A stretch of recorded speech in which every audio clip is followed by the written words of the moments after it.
할렐루야. 네, 오늘도 이렇게 오신 모든 우리 천사 길상교구 식구들에게 하나님의 크신 은혜가 넘칠 줄 믿습니다. 전도서 2장을 좀 읽어 오셨어요? 네. 이렇게 한 달에 한 번씩 하면 1년 걸리겠네요. 1년 동안 전도서를 보면서 주님 없는 삶이 얼마나 헛된 것인지, 그리고 복음을 확실히 각인하는 시간 되길 바라고, 이제 가셔서는 또 전도서 3장을 또 읽어 보시기를 바랍니다. 시험을 한번 봐볼까요? 이렇게 제가 맨날 나눠드리는데, 별거 아니지만 나눠드리는데, 한번 잘 각인하기 위해서 시험 본다 그러면 또 잘 듣더라고요. 한번 시험을 위해서 뭐 어렵게 안 낼 테니까, 여러분 한번 그렇게 공부하면서 또 말씀을 나눴으면 좋겠습니다. 전도서 2장 1절에서 11절입니다. 전도서 2장 1절에서 11절 다 같이 읽겠습니다. 나는 내 마음에 이르기를, 자, 내가 시험 삼아 너를 즐겁게 하리니 너는 낙을 누리라 하였으나 보라, 이것도 헛되도다. 내가 웃음에 관하여 말하여 이르기를, 그것은 미친 것이라 하였고, 희락에 대하여 이르기를, 이것이 무슨 소용이 있는가 하였노라. 내가 내 마음으로 깊이 생각하기를, 내가 어떻게 하여야 내 마음을 지혜로 다스리면서 술로 내 육신을 즐겁게 할까? 또 내가 어떻게 하여야 천하의 인생들이 그들의 인생을 살아가는 동안 어떤 것이 선한 일인지를 알아볼 때까지 내 어리석음을 꼭 붙잡아 둘까 하여 나의 사업을 크게 하였노라.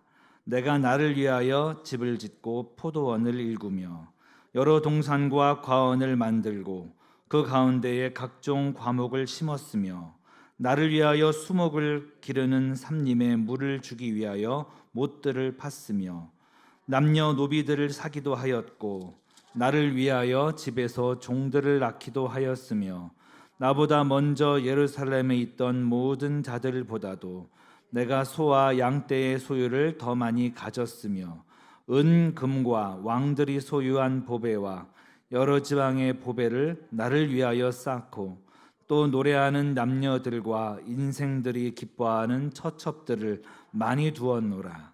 내가 이같이 창성하여 나보다 먼저 예루살렘에 있던 모든 자들보다 더 창성하니 내 지혜도 내게 여전하도다. 무엇이든지 내 눈이 원하는 것을 내가 금하지 아니하며 무엇이든지 내 마음이 즐거워하는 것을 내가 막지 아니하였으니 이는 나의 모든 수고를 내 마음이 기뻐하였음이라. 이것이 나의 모든 수고로 말미암아 얻은 몫이로다. 그 후에 내가 생각해 본즉 내 손으로 한 모든 일과 내가 수고한 모든 것이 다 헛되어 바람을 잡는 것이며 해 아래에서 무익한 것이로다. 아멘. 무엇을 추구하며 살 것인가? 한번 따라하겠습니다. 무엇을 추구하며 살 것인가? 무엇을 추구하며 살 것인가? 네. 오늘 우리가 전도서를 묵상하고 있습니다. 전도서의 저자는 솔로몬이에요. 솔로몬은 다 얻어보고 성공도 해보고 돈도 최고로 벌어보고 지혜도 많이 얻어보고 인정도 받아보고 또 예쁜 여자도 얻어보고 다 한 사람이잖아요. 근데 이 사람이 삶을 살아보니까 인생은 헛되다라고 얘기하고 있지 않습니까? 이 전도자, 전도서에서는 솔로몬이 자신을 전도자라고 얘기하고 있는데 히브리어로 코엘렛이에요. 코엘렛. 뭐라고요? 코엘렛. 이 말은 회중을 뜻하는 카할이라는 말에서 유래된 거예요. 교회란 말이 에클레시아인데 이게 히브리어로는 카할이에요. 카할. 사람들이 모인 것이 교회예요. 건물이 교회가 아니라 사람들 한 분 한 분 모인 것이 교회인데 이 모임 중에서 이야기하는 사람이 바로 코엘렛이고 그 사람이 바로 전도자인 거예요. 카할이 헬라어로 넘어가면 에클레시아스테스 이렇게 되는데 교회가 또 에클레시아잖아요. 한마디로 회중 앞에서 말하는 사람. 저도 여러분 앞에서 말하고 있기 때문에 저도 뭐예요? 코엘렛. 여러분들도 전도하면 여러분 뭐예요? 여러분들도 코엘렛이에요. 코엘렛. 특별한 사람만 코엘렛이 아니라 이 코엘렛을 루터는 설교자라고 번역을 했습니다. 설교자. 그래서 성경에는 번역이 여러 가지 있잖아요. 개역 개정도 있고 현대인의 성경도 있고 새번역도 있고 막 많은데 이 중에서 공동 번역에서는 이 코엘렛을 전도자가 아니고 설교자라고 번역했어요. 우리 보는 성경에는 전도자라고 되어 있어요. 도를 전하는 사람. 네. 전도사라는 말도 있잖아요. 전도사. 도를 전하는 사람. 전도사가 더 진화돼서 목사가 되는 게 아니고 실은 목사도 전도사, 전도자라는 그 큰 틀 안에 들어있는 거죠. 도를 전하는 사람. 우리는 전도자요 설교자가 되는 솔로몬의 권고를 마음에 품고 복음의 진리를 마음에 새겨야 될 줄 믿습니다. 그래서 그 마음에 복음을 새기고 우리 자신들도 설교자가 되시고 전도자가 되셔야 되는 거예요. 이 설교자란 무엇인가? 설교가 무엇인가? 설교는 무엇을 전하는 것이고 설교자는 무엇하는 사람인가? 저는 이 전도서 묵상하면서 많이 생각해 봤어요. 오늘 전도서에 나오는 이 전도자는 이 전도서 통해서 해 아래에 있는 인생의 헛됨을 폭로를 하고 오직 해 위만이 해답인 것을 얘기하고 있어요. 우리 관점에서 다시 말하면요, 신약 성경 가지고 있는 우리의 관점에서 다시 말하면 인생은 헛되고 오직 하늘과 땅의 주인이신 하나님만이 헛되지 않은 분이시고 그분을 붙잡아야 된다. 오직 부활하신 예수님만 붙잡을 때 우리에게 소망이 있다. 이걸 얘기하는 사람이 설교자고 그걸 얘기하는 게 설교인 줄 믿습니다. 우리의 설교도 그래야 되는 거예요. 이 땅에는 답이 없습니다. 돈 많이 벌어도 그게 답이 될 수 없습니다. 인기가 답이 아닙니다. 외모도 답이 아닙니다. 외모 아무리 아름답게 가꾸어도 80살 되고 90살 되면 다 쭈그렁탱이 됩니다. 이거는 우리한테 답이 될 수가 없습니다. 다 사라지는 가치입니다. 영원하신 하나님께 우리가 되어질 때야지만이 우리가 헛되지 않고 담대히 당당히 승리하며 살 수 있습니다. 그리고 우리가 가야 될 곳은 천국입니다. 이게 설교인 줄 믿습니다. 그래서 설교 때마다 이게 선포되어야 되는 거고 듣는 사람들이 맞아, 이 세상은 다 지나가는 거지 영원한 천국에 마음을 둬야 되겠다, 영원한 하나님께 마음을 둬야 되겠다 하는 마음들이 일어나고 그때 땅에 있던 관점에서 하늘로 바꾸는 게 그게 회개예요. 설교만 그래야 될 것이 아니라 우리의 만남 속에서 서로 나누는 이야기도 설교가 돼야 돼요. 이번 한 주간 동안 살았는데 나 정말 힘들었거든. 이번 한 주간 동안 살아갔는데 나 이것 때문에 절망할 뻔했어. 하지만 예수님 바라보고 이겨냈다. 서로 그런 이야기들을 할 때 서로에게 설교가 되고 설교자가 되는 거예요. 만나서 야 이번에 그 땅값 올랐냐? 이번에 전기세 많이 나왔어. 이런 얘기하면요 계속 땅으로 침식되는 거지 않습니까? 하나님 바라봐야 돼. 하나님. 서로가 서로를 만났을 때도 설교를 해야 되고 하나님을 바라봐야 돼요. 언제 설교가 지루한 게 됐습니까? 좀 얘기만 하려 치면 너 나한테 설교하지 마. 설교 지루한 거 아니에요. 진정한 설교는 해 아래가 아니라 해 위를 주목하고 하나님 바라보고 살라는 게 설교인 줄 믿습니다. 전도서의 이야기 버전은 신약에 나와 있잖아요. 복음서에 나와 있는 거예요. 거기 보면 소경, 문둥병자, 죽은 나사로 이렇게 정말 인생의 끝자락에 가 있던 사람들이 예수님 만나니까 소망을 얻게 되었지 않습니까? 내 인생 끝났어. 내 인생 더러운 인생이야. 나는 눈도 안 보이고 나는 다리도 절고 일어날 수도 없고 난 끝났어. 또 죽은 나사로. 그런데 예수님 만나니까 소망이 생겼잖아요. 이 땅에서는 답이 안 나오는 인간들이었는데 하나님이신 예수님 만나고 나니까 그들에게 소망이 들어가고 생명이 들어가고 천국 복음이 들어가서 구원받게 되어지고 그들의 인생이 새롭게 된 것을 볼 수가 있는 것입니다. 아무 소망 없던 땅만 바라보던 인생에서 하늘을 바라보고 소망 품는 존재가 되었다는 거예요. 다람쥐 쳇바퀴 굴러가듯 돌아가던 인생이 이제는 예수 위에서 사는 목적 있는 인생, 힘 있는 인생 살게 되었다는 거예요. 우리는 성경 볼 때마다 소경, 세리, 창녀, 문둥병자 이게 다름 아니라 나다인 걸 인정해야 돼요. 저도 성경 읽을 때마다 그 부분 나오면 제가 동그라미 치고 제 이름을 써놔요. 이 사람들 아무 소망 없는 이 사람들이 바로 저와 여러분이에요. 그런데 예수님 때문에 우리에게는 소망이 생겼어요. 인간 최고 절망인, 최고 허무인 죽음도 이기시고 부활하신 예수님 때문에 나도 예수님 믿을 때 내 인생에 영원한 생명과 소망이 넘치는 거예요. 지혜 구하를 막론하고 오직 예수님 없으면 우리는 아무것도 아닌 것을 기억하고 주님 바라보고 전진해야 될 줄 믿습니다. 우리가 모일 때마다 나눠야 될 주제는 바로 나에게는 소망이 없고 세상에는 소망이 없고 예수만 소망이다 하는 거예요. 설교할 때는 말할 것도 없이 이것이 중심 주제가 돼야 되고 우리가 나눌 주제도 이것만 돼야 되는 거예요. 누가 크게 아픕니까? 문제가 생겼습니까? 그래, 너와 나에게는 답이 없어. 하지만 예수님께는 답이 있다. 예수님은 반드시 우리에게 소망을 주시고 부활 생명력을 불어넣어 주셔서 치료로도 역사해 주시고 영원한 구원으로 함께해 주시고 결코 떠나지 않으신다. 서로에게 만날 때마다 그런 이야기들이 막 서로에게 전해진다면 얼마나 우리가 힘이 나겠습니까? 세상에서 말하던 일상적인 얘기 여기서 똑같은 거 하면서 비교나 하고, 야 걔네 집 아들은 서울대 갔대, 넌 어디 갔네? 이런 거 하면요, 우린 여기 와서도 세상적인 말하다 끝나는 거예요. 우린 그럴 수 없습니다. 우린 때를 얻든지 못 얻든지 전해야 되고 복음을 말해야 돼요. 듣고 또 들어도 지루하지 않은 얘기는 이것밖에 없어요. 세상의 모든 얘기는요, 듣고 또 들으면 지루해져요. 아무리 재밌는 영화도요, 3번, 4번 보면 지루해요. 그런데 복음은요, 신기해요. 예수님만이 답이라는 이 얘기는요, 듣고 또 들어도 지루하지가 않은 얘기예요. 계속 이것만 반복하다 끝나도 우리 의미 있는 삶이에요. 오직 예수님만 바라보시기를 축복합니다. 저는 하나님이 그런 기회를 주실지 모르겠지만 소위 사회에서 고위층인 사람들 제가 차를 딱 운전해가지고 이분만 얘기할 수 있으면요, 전 윤석열 대통령한테 복음 전하겠습니다. 다른 얘기 잘 안 할 거예요. 당신도 예수가 필요하다. 예수 없으면 당신 끝장이다. 당신 지옥 간다. 1분 동안 이렇게 얘기하고 예수님을 또 1분 동안 전하면서 마무리 질 거예요. 예수님 오래 믿은 사람도 마찬가지예요.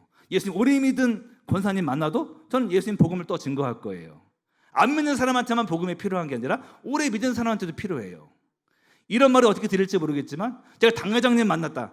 당회장님 차를 운전한다. 저 복음 전할 거예요. 그분에게도 복음이 필요한 거예요. 아니, 오히려 내가 들어야 될 위치인데 그런 거 아니야. 위아래가 없는 거예요. 여러분도 저에게 복음을 전해줘야 되고 저도 여러분에게 복음을 말해야 되고 복음을 전하는 사람이 최고 위대한 사람이고 나에게 최고 잘해주는 사람인 거예요. 저와 여러분에게는 소망이 없지 않습니까? 목사님과 저에게는 소망이 없지 않습니까? 대통령님과 저에게는 소망이 없습니다. 오직 예수님만 소망되세요. 십자가 보혈에 피 흘려주신 예수님, 부활하신 예수님만 바라보시기를 바랍니다. 서로 이런 얘기들을 해야 되는 거예요. 꼬맹이도 저한테 복음을 전할 때 저는 감사할 거예요. 서로 복음이 흘러갈 때 복음의 능력이 더욱더 파워풀해지고 우리의 삶이 변화될 줄 믿습니다. 어떤 인간의 잔소리도 사람 변화시킬 수 없어요. 그런데 하나님 말씀을 선포할 때 인생은 변화가 되는 거예요. 바울은 복음을 전하다가 잡혀서 쇠사슬에 매인 상황 속에서도 이런 말을 했어요. 사도행전 26장 28절 29절 다 같이 한번 읽어보겠습니다. 아그리빠가 바울에게 이르되 내가 적은 말로 나를 권하여 그리스도인이 되게 하려 하는도다.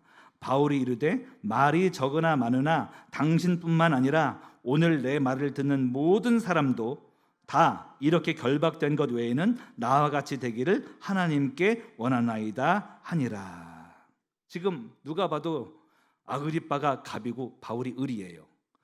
왕좌에 딱 앉아가지고 아그리빠 왕이 딱 앉아 있고요, 헤롯 왕이 앉아 있고요, 요 앞에 서가지고 이렇게 지금 사사슬에 매여 있는 죄수예요. 그런데 당당하게 복음을 전하잖아요.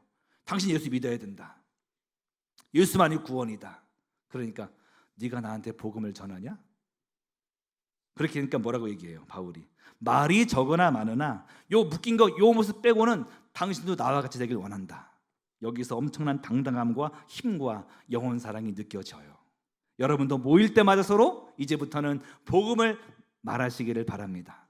물론 일상적인 나눔도 해야 되겠죠.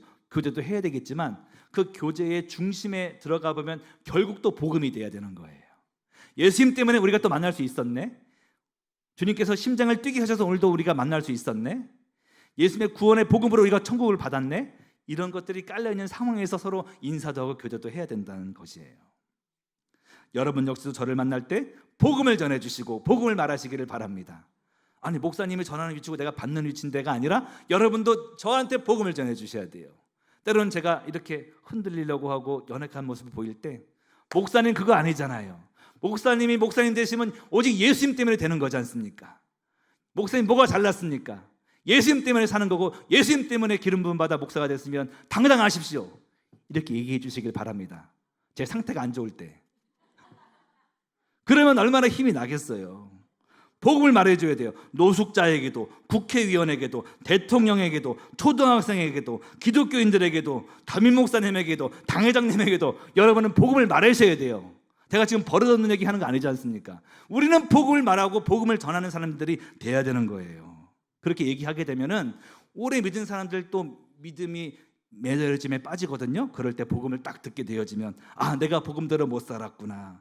회개하라고 하나님이 저 어린아이 통해서 나를 찌르셨구나. 나도 회개하고 나도 살아야지. 주님을 전하다가 난 지옥 가면 되겠습니까? 서로 살려면 복음을 증거해야 되고, 진정 전도서의 이 전도자처럼 세상은 아무것도 아니고 헛된 것일 뿐이고, 아무리 많은 돈과 명예와 성공도 헛된 것, 결국에는 죽으면 다 끝나는 것일 뿐이고, 영원한 천국, 나를 위해서 죽으시고 부활하시고 새 생명 주신 예수님만이 복음의 진리라는 것을 선포하는 것이 우리에게 남는 줄 믿습니다. 이 세상 눈에 보이는 것은 허상이고 모든 사람들은 결국 죽고 영원한 천국과 지옥이 있는데 그 결말, 끝의 시선, 그 빛을 통해서 현재를 바라보면 확실한 현실이 보이는 거예요. 그러하기에 인간의 실상을 드러내고 예수만 답임을 증거하는 복음의 선포는 불신자이든 신자이든 누구에게든지 간에 계속돼야 되고, 그 나눔은 끝이 없어야 됩니다. 오직 이 복음만이 질리지 않는, 듣고 들어도 또 질리지 않는 이야기이고, 모든 일을 살리고 모든 일을 지옥에서 천국으로 옮기는 축복의 이야기인 줄 믿습니다. 그런 설교자로 여러분과 제가 살게 되기를 축복합니다. 감리교 창시자 존 웨슬리가 이런 말을 했어요. 제가 적어뒀습니다. 한번 따라하겠습니다. 읽겠습니다. 오직 죄 외에는 아무것도 두려워하지 않고 오직 하나님 외에는 아무것도 갈망하지 않는 설교자 100명을 나에게 달라. 그들이 성직자이든 평신도이든 전혀 관계가 없다. 그런 사람만이 지옥의 문을 뒤흔들고 천국을 지상에 건설한다. 하나님께서는 오직 기도 응답을 통해서 일하신다. 하나님만 두려워하고 죄를 두려워하는 그런 설교자 100명이 있으면 세상을 뒤흔든다는 거예요. 그게 교역자이든 평신도이든 상관없다는 거예요. 이런 사람을 통해서 지옥은 흔들리고 천국이 확장되는 거예요. 이런 모습으로 살았던 것이 우리 순복음의 1세대 성도님들의 모습 아니겠습니까? 가는 데마다 복음을 전했어요. 가는 데마다 예수님 전했어요. 그리고 가는 곳마다 치유의 기적이 일어나고 귀신이 떠나갔어요. 예수님은 어제나 오늘이나 영원토록 동일하신데 지금은 왜 가만히 있습니까? 지금 더 성령 충만 받아야 돼. 지금 더 뜨겁게 설교해야 되고 지금 뜨겁게 더 전도해야 되는 거예요. 그러기 위해서 성령 충만으로 무장해서 주님의 눈으로 세상을 바라보고 하나님을 바라보고 성도들을 바라보고 세상 사람들을 바라보고 전진하시기를 축복합니다. 오늘 전도서 2장에서 이 전도자는 코엘렛은 세상을 추구하는 게 얼마나 헛된지를 드러내고 있어요. 보니까 쾌락을 추구해 봤는데 얻어보니까 그것도 헛됐다. 술 많이 먹어도 헛됐다. 큰일을 성취해봐도 마음이 허했다. 우리 막 큰일 성취하면 좋잖아요. 내가 그래도 이런 업적을 세웠지. 나중에 이것도 허무하다는 거예요. 재미도 추구해봤는데 소용없고 웃음도 미친 짓이다. 2절 말씀 보니까 내가 웃음에 관하여 말하여 이르기를 그것은 미친 짓이라 하였고, 웃음도 웃을 때는 너무 좋지만 미친 짓이에요. 제가 요즘 집이 우리 집 여기 걸어서 10분이잖아요. 그래서 저는 월화수목금부터 매일 교회에 와갖고 7시까지 책 보고 막 그래요. 근데 친구가 하나 생겼어. 암사교구 목사님. 그분도 집에를 안 가셔. 근데 어느 날은 비가 오는 날 저녁이 껌껌했거든요. 7시 정도 됐는데 항상 그분은 뭐 이렇게 귀에 듣고 유튜브 보면서 잘 재밌게 막 웃고 그러셔. 근데 그 비 오는 날 나랑 둘이 있는데 재밌는 거 봤나 봐. 하하하하 막 웃는데 너무 무서웠어요. 너무 두려운 거야 마음이. 그리고 그 후에 정막이 딱 오는데 야 허무하구나. 전도서 2장 말씀 딱 맞아. 웃음도 헛된 짓이고 미친 짓이다. 그 웃고 난 뒤에 그 적막감은 진짜 이루 말할 수가 없는 거예요. 지혜와 슬기를 최고로 얻었지만 결국 죽으니까 우매한 자와 똑같은 운명이고, 인생 살면서 딴 건 뭐라도 최선은 다해봐야지 최선을 다해보았지만 결국 허무감밖에 남지 않았다. 결국에는 그가 받을 몫을 아무 노력도 하지 않은 사람한테 다 넘겨줘야 되잖아요. 이것도 허무하다, 이런 얘기를 했어요. 그런데 사실 우리가 이 땅에 살면서 추구하는 것들이 오늘 본문에서 솔로몬이 헛되다고 추구한 것들이 말한 것들이 아닌지를 생각해 봐야 합니다. 오늘 전도서 2장 4절도 보면요, 이렇게 나와 있어요. 나의 사업을 크게 하였노라. 내가 나를 위하여 집들을 짓고 포도원을 일구며. 여기 내가 나를 위하여의 동그라미 쳐보세요. 나를 위하여 한 거예요. 6절에도 7절에도 남녀노비들을 사기도 하였고 나를 위하여가 또 나와. 나를 위하여. 뒤로 넘어가도 또 나를 위하여가 또 나와요. 이렇게 나를 위하여. 철저히 자기 자신을 위해서 산 사람이에요. 자기 자신을 위해서 추구하고 자기를 기쁘게 하기 위해서 쾌락도 추구하고 성취하고 지식도 얻고 노력도 얻고 다 하지만 그의 결말은 어떻게 됐습니까? 허무할 뿐이다. 자기를 위한 삶, 자기를 추구하는 삶은 헛되다. 나는 나를 추구하지 않고 남을 추구하는데요. 누구를요? 우리 가족을요. 가족을 추구한 것도 나를 추구한 거다. 자기 바운더리잖아요. 그 끝은 허무한 겁니다. 사실이 그렇습니다. 쾌락은 거기서 끝나는 게 아니라 더 큰 쾌락을 요구해요. 그렇죠? 쾌락, 나 요것만 있으면 난 이 쾌락 때문에 신날 것 같은데 채워지면 더 센 거, 그렇게 사람은 망하는 거예요. 목마를 때 소금을 먹으면 더 목말라져서 또 먹다가 죽듯이 쾌락을 추구하면 그렇게 됩니다. 세상 지식이 우리에게 만족을 주는 것도 아니고요. 큰일을 성취하고 업적을 쌓아도 금방 허무해지고요. 제가 하나님 없이 만약에 사람 막 끌어모아서 막 10,000명 교회 만들었다. 하나님과 교제는 없다. 엄청 허무할걸요? 그럴 때 아마 자살 생각날지 모르겠어요. 하나님과 연결되지 않으면 다 헛된 겁니다. 수고한다고 능사가 아니다. 성실과 노력은 인간의 좋은 미덕이지만 꼭 좋은 결과를 갖다 준다고 보장도 할 수 없으니 그것도 헛되다. 얼마나 허무합니까? 원래 에덴에서 노동은 기쁨이었는데 축복이었는데 죄된 세상에서 그것 또한 얼그러졌어요. 얼마나 허무합니까? 중요한 건 뭐예요? 인생 자체가 자기를 위해 살라고 창조된 게 아닌데 자기를 위해서 내가 나 즐겁게 하려고 우리 가족만 잘 먹고 잘 살려고 쾌락과 여러 가지 성공과 돈, 명예 이런 거를 추구하게 되어지면 결국 망한다는 거예요. 우리는 창조주 하나님을 위해서 살 때, 나를 구원하신 예수님 위해서 살 때, 영원한 천국을 지향하면서 살 때 비로소 이 땅에서의 삶에 만족이 있고 기쁨이 있고 능력 있게 살게 될 줄 믿습니다. 그런데 하나님을 추구하지 않고 자신을 추구하고 자기의 기쁨을 추구하면서 더 즐거워져야 되겠다. 더 많은 성공 통해서 더 많은 돈을 얻으면 내가 더 즐거워지겠지. 이런 마음으로 살게 되어지면 결국 자기 자신도 잃고 결국 지옥 나락으로 떨어질 수밖에 없다는 걸 기억해야 되는 거예요. 그럼 우리는 무엇을 추구하면서 살아야 될까? 마태복음 6장에 가보면요, 우리에게 염려하지 말라는 권고를 하면서 우리가 해야 될 일을 얘기하고 있는데 마태복음 6장 33절입니다. 다 같이 읽어보겠습니다. 너희는 먼저 그의 나라와 그의 일을 구하라. 그리하면 이 모든 것을 너희에게 더하시리라. 어떻게 하래요? 너희는 먼저 그의 나라와 그의 일을 구하라. 구하라는 말을 추구하라로 바꿀 수 있어요. 이 땅에 살면서 먼저 뭘 하래요? 나의 기쁨과 만족을 추구하지 말고 내 자녀가 잘 돼야 되겠다 이걸 추구하지 말고 맛있는 거 먹어야지 이걸 추구하지 말고 뭘 추구하래요? 먼저 하나님의 나라와 의를 추구하라. 육의 두 발로는 이 땅을 딛고 있지만 마음의 두 발은 확실하게 천국을 딛고 살아라, 그 말이에요. 하나님 나라를 추구해라. 해 위를 바라봐라. 영원한 천국을 지향해라. 그분께 영광 돌리며 살고 그분의 통치가 이 땅에 이루어질 수 있도록 너의 삶을 통해서 하나님의 거룩하심이 드러날 수 있도록 성령의 지배를 받아라. 지금 그런 얘기예요.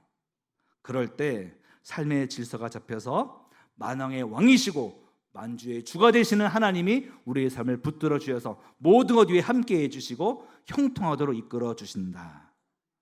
주가 주신 정당한 기쁨과 쾌락, 하나님을 아는 지식과 성취감, 합력해서 선을 이루시는 주님의 은혜를 다 말씀하는 거예요. 그것들을 얻으려면요, 우리는 철저하게 하나님을 추구하고 살아야 되고 그럴 때 이 땅에서도 승리하고 천국 백성 될 줄 믿습니다.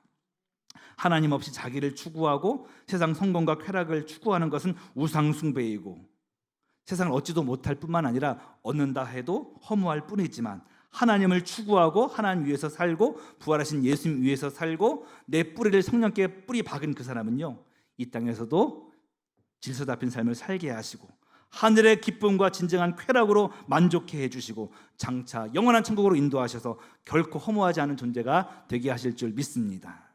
그러니까 여러분, 하나님을 추구할 때, 하루를 살 때 주님을 추구하면서 하나님께 올인하는 마음을 가져보시기를 축복합니다.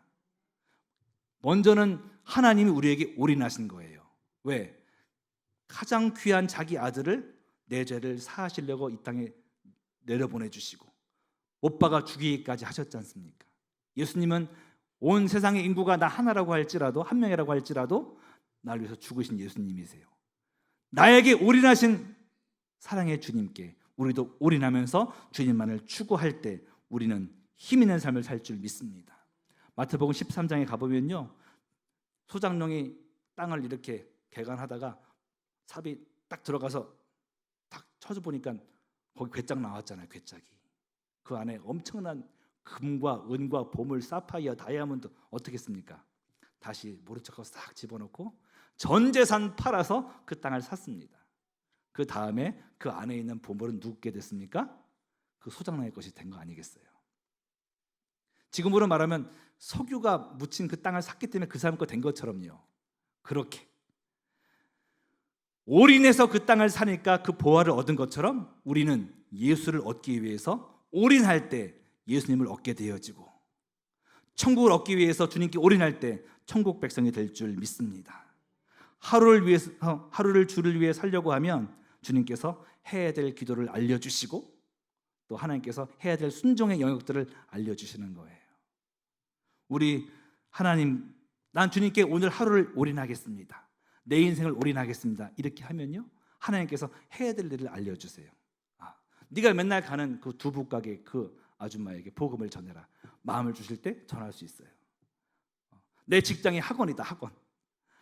오늘 저 아이에게 예수님을 전해줘라. 그때 내가 순종할 수 있어요. 항상 올인하는 마음으로 주님 바라보면요, 그 작은 나의 순종을 통해서 하나님의 역사와 구원 역사가 일어나게 된다는 거예요.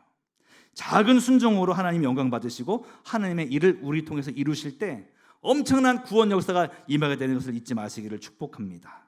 그리고 우리에게는 진정한 기쁨과 능력을 더 부어주셔서 주를 위해 살도록, 천국 갈 때까지 멈춤 없이 능력 있게 주를 위해 살도록 이끌어 주실 줄 믿습니다. 이미 최고의 축복, 구원, 하나님의 자녀됨 얻은 데 더해서 필요한 지혜와 은사들을 부어주셔서 주를 위해 살게 해 주실 거예요. 순서가 바뀌지 말아야 돼요. 주님을 추구했더니, 영원 구원을 추구했더니, 천국을 추구했더니 주님께서 은사를 주시고 능력을 주시고 물질도 주셔서 주를 위해 살게 하시는 거지, 하나님 먼저 물질을 주시고 대박나게 해주시면 주를 위해 살게요가 아니라는 거예요. 우리의 추구점이, 인생의 추구점이 하나님이 돼야 된다는 거예요. 목회도 추구점이 한 영혼이 돼야 되는데, 제가 목회하면서 큰 교회 한번 해봤으면 좋겠다, 내가 교회 한번 세워가지고 우리 교회는 막 말빨로 후려가지고 사람 막 10,000명 오게 해갖고 한번 인정받고 죽어야 되겠다. 그거 허무한 거고 되지도 않는 거예요. 한 영혼에게 충성하고 작은 순종하면서 주님께 올인할 때 그 모든 결과물들은 다 주께서 받으실 것들이 될 줄 믿습니다. 우리는 가장 가치 있는 보물 되시는 예수를 가졌기에 다른 모든 가치들은 상대해야 되는 사람들이에요. 그래서 바울은 이렇게 고백했어요. 빌립보서 3장 7절에서 9절 다 같이 읽겠습니다. 그러나 무엇이든지 내게 유익하던 것을 내가 그리스도를 위하여 다 해로 여길 뿐더러 또한 모든 것을 해로 여김은 내 주 그리스도 예수를 아는 지식이 가장 고상하기 때문이라. 내가 그를 위하여 모든 것을 잃어버리고 배설물로 여김은 그리스도를 얻고 그 안에서 발견되려 함이니 내가 가진 의는 율법에서 난 것이 아니요 오직 그리스도를 믿음으로 말미암은 것이니 곧 믿음으로 하나님께로부터 난 의라. 바울이 자기 인생 중에서 가장 중요한 보물 되시는 예수님을 만나고 나니까 전에 자기가 중요했던 것이 다 아무것도 아닌 게 되었어요. 가치의 전복이 일어났어요. 학력, 가문, 배경, 재물, 사람들의 인정, 이 모든 것들이 상대적으로 가치가 하락해서 배설물까지 간 거예요. 나쁜 것들이 아니잖아요. 좋은 대학 나온 거, 가문, 배경, 재물, 나쁜 게 아니잖아요. 그런데 예수를 만나고 나니까 가치가 전복이 돼가지고 아무것도 아닌 게 됐어요. 예수의 가치에 비하니까 정말 똥처럼 아무것도 아닌 게 된 거예요. 그리고 그다음부터 주님만 추구했어요. 예수님만 추구했어요. 예수 위에서 살았어요. 그러고 나니까 그의 삶이 엄청난 능력의 인생이 되어지고, 그가 기도하면 죽었던 사람도 살아나고, 병자가 치유되고, 가는 곳마다 하나님의 역사와 부흥이 일어나고, 핍박받아도 멈추지 않고 복음을 증거할 힘이 생겨나게 되어지고, 나중에 당당하게 두려워하지 않고 목 내놓고 순교하기까지 예수를 따르게 된 줄 믿습니다. 예수님 정말 만난 사람은요, 예수님께 올인하게 되어지고요, 그 인생 가운데 그를 막을 것이 하나도 없어요. 그 다음부터는요, 내가 초등학교를 나왔다, 똥통 대학교를 나왔다, 그런 말 하지 않아. 왜? 최고의 가치인 예수가 내 안에 들어오고 내가 예수의 피가 흐르는 인생이 되었는데, 하나님의 아들, 딸이 되었는데 내가 왜 비교합니까? 예수님 만났음에도 불구하고 만났다고 하는 사람이 계속 나는 서울대 나왔다, 연세대 나왔다, 고려대 나왔다, 그 사람은요, 다시 생각해 봐야 돼. 진짜 예수님 만난 건지. 진짜 예수님 만나면요, 그 모든 학력, 그런 학위 이런 것도요, 똥처럼 돼. 왜? 예수님의 가치가 너무 고상하기 때문에, 최고 고상해서 그런 거예요. 그 예수님의 사랑이 내 마음에 흘러갈 때 어떤 일이 일어나느냐? 너무너무 좋은 거예요. 나를 위해 죽으신 예수님 때문에 구원받아가지고 예수에서 죽고 싶은 마음까지 들어가는 거예요. 그럴 때 그를 막을 자는 없다. 세상에 감당하지 못할 사람이 될 줄 믿습니다. 이번에 목사 안수식에 가서 찬양 부르는데 저도 다시 부르면서 마음이 울컥하더라고요. 우리가 그런 마음으로 예수께 올인한 사람들 아닙니까? 부름받아 나서면 어디든지 가오리다. 괴로우나 즐거우나 주만 따라가오리니 죽음인들 막으리까. 어떤 것도 우리를 막을 수가 없는 거예요. 아골골짝 빈들에도 복음 들고 가오리다. 어디든지 간다고 했잖아요. 소돔 같은 거리에도 소망 안고 찾아가서 종의 몸에 지는 것도 아낌없이 드리리다. 이름 없이 빚도 없이 아낌없이 섬기겠습니다. 그런데 자꾸만 이게 타락해가지고 누가 나 안 알아주면 서운하고, 저도 자신을 많이 돌아봤어요. 진짜 예수님께 몰입하고 한 영혼에게 몰입해서 주를 위해 살아야 되겠다, 그 마음밖에 없는 거예요. 그것만이 우리의 살 길인 줄 믿습니다. 그럴 때 예수 가치 때문에 나도 가치 있는 존재가 되어지고 이 땅에 사는 동안 넉넉한 승리를 체험할 줄 믿습니다. 모파상의 목걸이 얘기 여러분 아시잖아요. 가난했지만 성실한 공무원의 남편 가진 그 아내가 그럭저럭 만족하고 살았는데, 어느 날 남편이 초대장 하나 갖고 옵니다. 어느 장관 부인이 부부 동반 만찬에 초청했다. 너무너무 서로 막 신나하고 있는데, 생각해 보니까 입고 갈 옷도 없고 장신구도 없고, 그래서 남편이 숨겨놨던 비자금 주면서 이걸로 그럼 옷 사라 그래서 옷을 샀는데 장신구가 없지 않습니까? 그래서 빌리기로 했어요. 부자 친구한테 가서 빌리기로 가서 딱 그 보석함을 열어서 열심히 골랐는데 다이아몬드 목걸이가 딱 나왔어. 나 이거 빌려줄 수 있어? 이거 빌려줘. 그걸 하고 나니까 원래 이쁜 여자이기 때문에 뭐 빛이 나는 거예요. 그날 밤에 가가지고 막 춤을 추는데 이 여자랑 춤추려고 막 줄 섰어. 그 파티의 주인공은 바로 이 여인이었습니다. 집에 와서 보니까 영혼이 채 가시질 않아요. 내가 그렇게 인기가 많고 이 미모가 발휘가 됐구나. 그러면서 마지막으로 그 모습을 딱 보려고 가오를 딱 섰는데 뭐가 없습니까? 목걸이가 딱 살아서 목걸이가 없어요. 어떻게 했습니까? 막 사서지 뒤지고 막 그 돈 동네 방네 뒤져봐도 안 나타나니까 결국에는 비슷한 다른 걸 사주기로 하고 보석상에 갔습니다. 4만 프랑 달라고 하는데 4만 프랑 몇 억 하는 거예요. 그거를 3.6만 프랑으로 깎고서 빚을 져서 구입을 했습니다. 부모에게 받은 유산을 다 합치고 빚져서, 그리고 친구한테 그걸 갖다 주고 이제 집은 다락방으로 이사, 막노동, 설거지 10년 동안 한번 돈 갚으려고 하다 보니까 결국엔 이제 예쁜 여자가 아니에요. 주름살이 막 생기고 이제 막 피부도 좋지가 않고 이제 막 누가 봐도 그냥 아줌마야, 아줌마. 그러고 나서 결국에는 갚아서 10년 넘게 하고 갚아서 줬는데 나중에 이제 마음이 편해졌어요. 그 다음에 길거리에서 우연히 그 부자 친구를 만났습니다. 이제 말해줘야 되겠다. 다 갚았으니까. 그때 뭐라고 했어요? 야, 너 그때 내가 너한테 빌렸던 목걸이 기억나? 기억나. 그게 뭐 어쨌다고. 사실 내가 그것 때문에 엄청나게 고생했었어. 잃어버렸었거든. 아니잖아. 갖다 줬잖아. 아니야. 그건 비슷한 다른 거였었어. 이제는 마음이 편한데 내가 얼마나 고생했는지 몰라 그것 때문에. 그때 뭐라고 말합니까? 친구야 그건 가짜였어. 기껏해야 500프랑 하는 가짜였다고. 100만 원도 안 나가는 거야 이게. 뭐 몇 억 하는 건 줄 알았더니 100만 원도 안 되는 것 때문에 일생을 허비하고 만 것이죠. 세상을 추구하는 인생은 그렇게 되고 말 거예요. 나중에 너무너무 허무해질 거예요. 정말 무서운 게 뭐냐면 목회하면서도 세상을 추구할 수 있어요. 말 잘하는 목사라고 인정받고 싶다. 그게 뭐라고? 아내에게 인정받고 싶다. 그게 뭔데 그게? 사람들이 나 좋은 목사라고 말해줬으면 좋겠다. 아니면 큰 거 하고 싶다. 같은 값이면 정말 큰 교회 목사 되고 싶다. 그걸 담임하고 싶다. 거기 예수님은 없어. 그러면 그게 얼마나 허무한 거예요. 세상 사람들은 놀기라도 놀지 목사라는 이름을 가지고 그렇게 한다면 얼마나 무서운 일입니까? 목사만이 아니에요. 여러분 삶에서 정말 추구점은 예수가 되기를 원해요. 예수님 없으면 1초도 날 살 수 없는 존재예요. 예수님 없으면 나는 아무것도 아닌 존재, 죄인으로 지옥 갈 수밖에 없는 존재예요.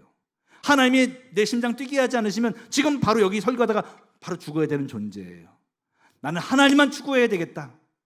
유한한 인생이 하나님, 영원하신 하나님께 붙잡힌 바 되어야지만이 허무하지 않은 건데, 주님 나로 하여금 영원한 하나님께 늘 붙잡혀 있게 해주시고 나의 갈망이 주님께만 있게 만들어 주옵소서. 때로는 우리가 너무 세상에 몰입해 있으니까 주님께서 우리를 사랑하셔서 그건 영원한 게 아니야, 영원한 건 나야, 나를 붙잡아라 하시면서 우리를 사랑해서 그 제한된 가치들을 흔들어 보실 때가 있단 말이에요.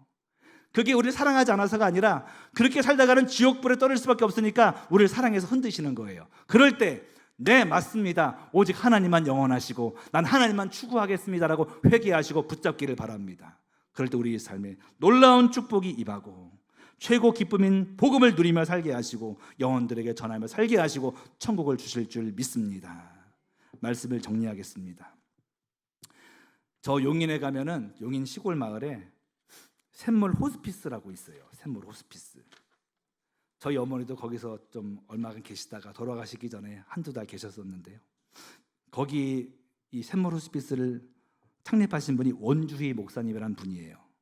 젊을 때 큰 약국을 인수해서 경영할 때 너무 장사가 잘 돼서 돈 세다가 죽겠구나 할 정도로 얼마나 돈을 많이 벌었는지 몰라요. 그런데 어느 날 폐결핵이 찾아왔습니다. 이러다 죽을 수 있겠구나 생각하게 됐고 36살에 신약대학교에 입학해서 42살에 목사가 됐어요. 그리고 약사였기 때문에 이제 의학적인 지능을 살려서 용인 시골에 호스피스를 만들어서 운영했습니다. 모든 것을 다 후원으로 하게 되어져요. 거기는. 그래서 하루 2만 원이면 되고 가족 식사도 다 줘요. 저도 거기서 어머니랑 같이 있을 때 저도 제 밥 공짜였었어요. 그리고 우리 어머니 생활보 그런 거였었거든요. 수급자. 한 두 달 있다 갔는데 정산해 봤더니 12,000원인가 나왔어. 정말 선한 사업을 하는 그런 분이에요. 거기는 아침 저녁으로 예배합니다. 우리 어머니가 두어 달 계셨는데 거기 계신 분들은 다 3달 안에 천국 가실 분들이거든요. 전 그때 너무너무 슬펐어요. 우리 어머니가 일평생 목회하고 이름도 없이 빚도 없이 시골에 계시다가 왜 이렇게 돌아가셔야 되냐.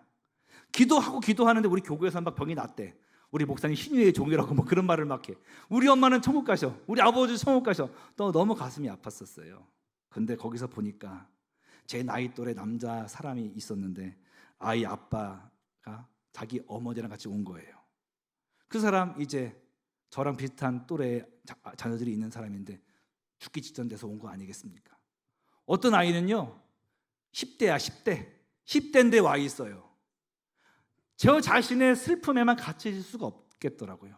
근데 그곳에서는요 아침에도 예배하고 저녁에도 예배하고 찬양 부르고 그걸 다 그 원주희 목사님이 인도를 하시는 거예요. 그래서 마음에 큰 위로가 되더라고요.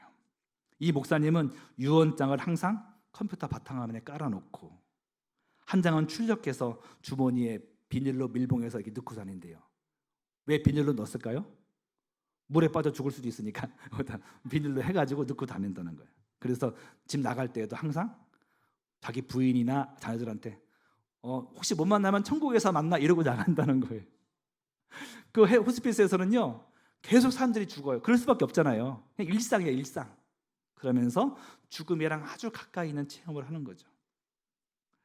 항상 죽음을 생각하고 천국을 지향하고 하나님을 추구하고 영혼들의 구원을 추구하는 원주희 목사님의 삶이 되게 강력해요. 겉은 소박해 보이고 되게 소박한 목사거든요. 그런데 그의 삶에서 진실된 어떤 내공을 더 느낄 수가 있었어요. 여러분, 인생의 끝을 생각하면서 현재를 바라볼 때 오늘 하루는 덤으로 받은 거예요. 염려할 것도 없어요. 슬퍼할 것도, 슬픔도 있겠지만 우리는 이길 수 있어요. 하나님의 부활의 능력 때문에 지금의 문제도 능히 통과할 수 있어요. 항상 언제든지 천국 갈 준비를 해야 되는 거고요. 30살에 가든지 40살에 가든지 100살에 가든지 알지 못하지만 오늘 하루를 선물로 받아들여서 주님을 추구하면서 살아야 됩니다. 지난번에 저랑 나이 같은 목사 갑자기 천국 간 얘기 해드렸잖아요. 우리는 내일을 장담 못해요.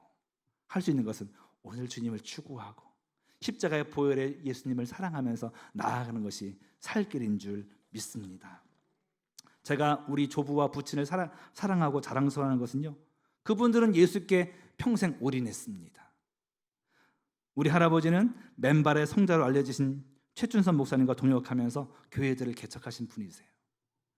10여 개 교회 이상을 개척하면서 개척만 하고 물려주고 떠나고 개척하고 물려주고 떠나고 이렇게 했으니까 얼마나 가난했겠습니까? 회신자 한 명이라도 나오면 너무 기뻐서 강가 나오면 얼음을 깨고 들어가서 그 사람 찬물에 집어넣어서 침해 주신 분이에요. 근데 이제 지병 때문에 많이 탄압 받으시고 일제시대 탄압 받으셔서 신수탄부 거부하시다가 57년도에 돌아가셨죠. 저희 아버지, 제가 대여섯 살 때 우리 아버지 따라 신방 다녔습니다. 신방. 그때 어린이집이 없지 않습니까? 그 같이 신방 다니는 거예요. 기억이 나요. 자전거에 앞에 안장에는 제가 앉고 뒤에는 어머니 앉으시고 또 오르막길에는 걸어 올라가서 신방 가는 거예요. 신방. 제가 부산하게 한 날은 엄청 혼나는 날이고요. 그래서 가만히 있어야 돼. 가만히. 기억나는 게 있어요. 술 취한 어떤 사람이 다리에서 뚝 떨어서 피를 막 흘리고 있는데 아버지가 주저함 없이 뛰어가서 양복 차림에 엎고서 병원 갔다는 거죠. 그분들 뭐 설교를 너무 잘했거나 그런 거 없어요. 대단한 실력들 없어요.